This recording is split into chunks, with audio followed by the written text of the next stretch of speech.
he cambiado, ya no de trabajo, he cambiado de profesión varias veces. He sido abogado, agente de bolsa, empresario, político. Bueno, se dice que en la variedad está el gusto, pero es verdad que cada cambio digamos que te enriquece, pero los cambios son muy difíciles porque dejas completamente la vida anterior, te metes en un mundo que no es el tuyo y hasta que aprendes el oficio, y hay que tener mucho respeto al oficio, pues cuesta tiempo. Y no, en el caso, pues porque los políticos tampoco van luego, salvo en fin, las llamadas puertas giratorias, pero algo tienen que hacer los pobres también cuando salen, no se van a quedar de cartujos en algún lado. No, la vida tiene que ser mucho más rica y ahí no puede haber sospechas sobre nadie, ni del empresario que se mete a político, ni del político que luego acaba en la empresa. Yo no soy fiscalista y no me voy a meter en esas cosas que son en fin, de personas que hilan muy fino en economía, y yo repito que soy licenciado en Derecho, o sea que... Y no creo que tampoco depende de los países y depende de las situaciones, y depende de las expectativas de país, y depende de cómo te complemente el estado de bienestar en cada país, si la educación pues hay que pagarlo o no, si la sanidad hay que pagarlo o no, si las pensiones pues tienes que contribuir o no, y todo eso pues da un confort social y hay que ver un poco qué es lo que pasa. Lo que está claro, y eso ya pues en fin, es que por encima de un umbral de presión fiscal, la gente deja de pagar. Y yo he sido agente de bolsa y bueno, y al final pues hay gente, cuando llaman los ricos o los mega ricos o lo que sea, pues que hay unas estructuras económicas donde el que se lo puede pagar, claro, que el señor que es un profesional y que tiene que estar pues ejerciendo su profesión y que tiene que estar trabajando aquí porque es un profesional que exige presencia física, médico, abogado, lo que sea, pues ese señor, pero el señor que tiene su estructura, pues al final debe tenerla aquí en Nueva Zelanda, en Francia, en Luxemburgo, lo que sea, y en Europa es completamente legal. Entonces hay un punto donde alguien vuela con todo el derecho europeo a su favor y no se pueden poner puertas al campo.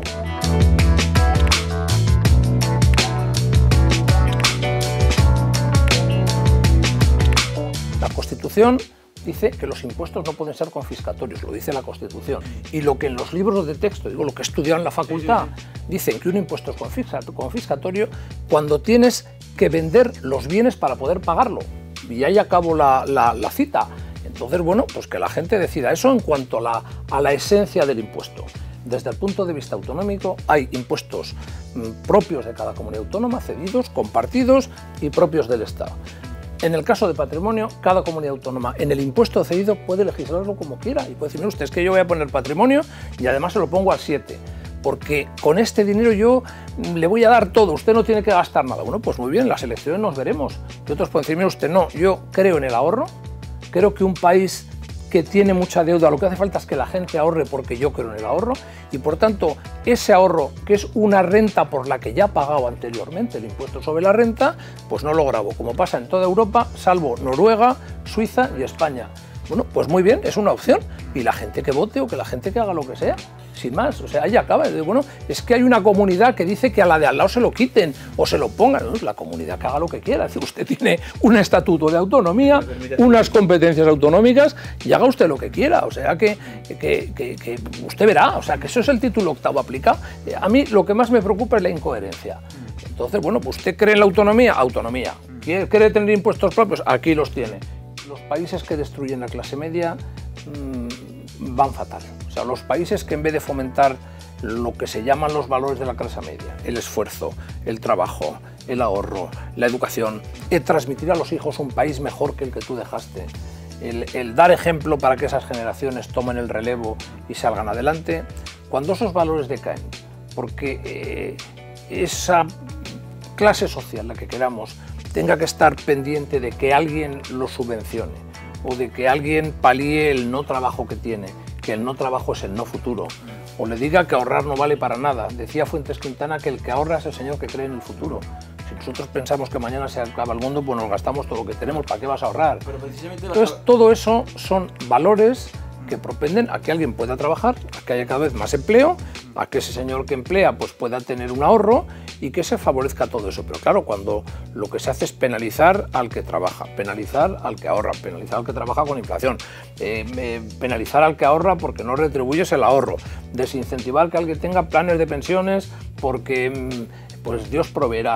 Al Estado, al final, un Estado como el que vamos a tener el año que viene, con 190.000 millones de gasto en pensiones, donde se van a recaudar no más de 150.000, pues es saber que hay 40.000 millones que ya no los financian las cuotas de los trabajadores, que los financia el Estado. Es decir, que estamos empequeñeciendo lo que se destina a sanidad, a educación o a todo lo que sea.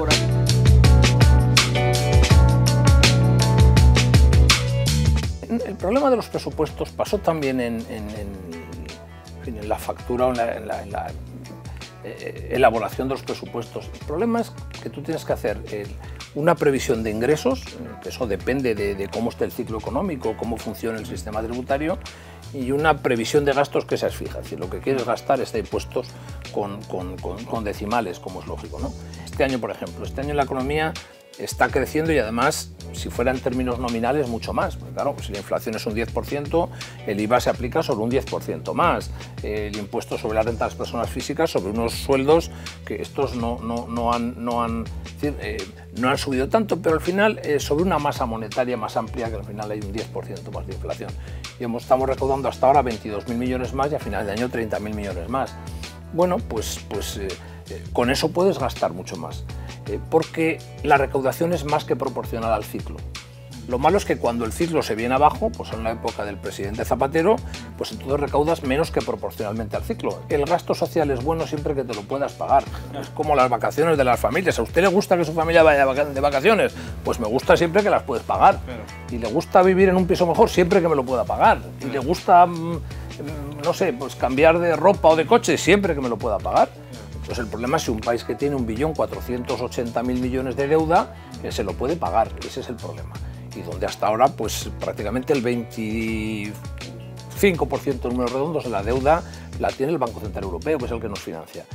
¿Qué va a pasar cuando el Banco Central Europeo deje de financiarnos? Pues que tendrás que ir a los mercados con tus cuadro de mando de la economía, como haría cualquier deudor en un banco. Es decir, usted cuánto gana, cuánto puede pagar como carga financiera, qué parte de los ingresos es lo que destina a pagar la deuda en fin, ya vivir, y con todo eso pues el banco te da el crédito o no te lo da y te lo da un tipo de interés o no. Entonces es lo que tenemos que ver con España, pues en cuanto el Banco Central Europeo empiece a quitar liquidez al sistema, porque si no la inflación seguirá subiendo. Y la inflación es un impuesto sobre la gente que no puede repercutir en su sueldo el incremento de precios. Y en ese dilema estemos. Todos los presupuestos, pues ya veremos a ver cómo se va desarrollando. O sea, el gasto no es malo esencialmente. Yo prefiero el ingreso siempre y el trabajo, que es lo que lo crea. Ahora, gastar por encima de tus posibilidades, el estar por encima de lo que te puedes permitir, eso es malo siempre.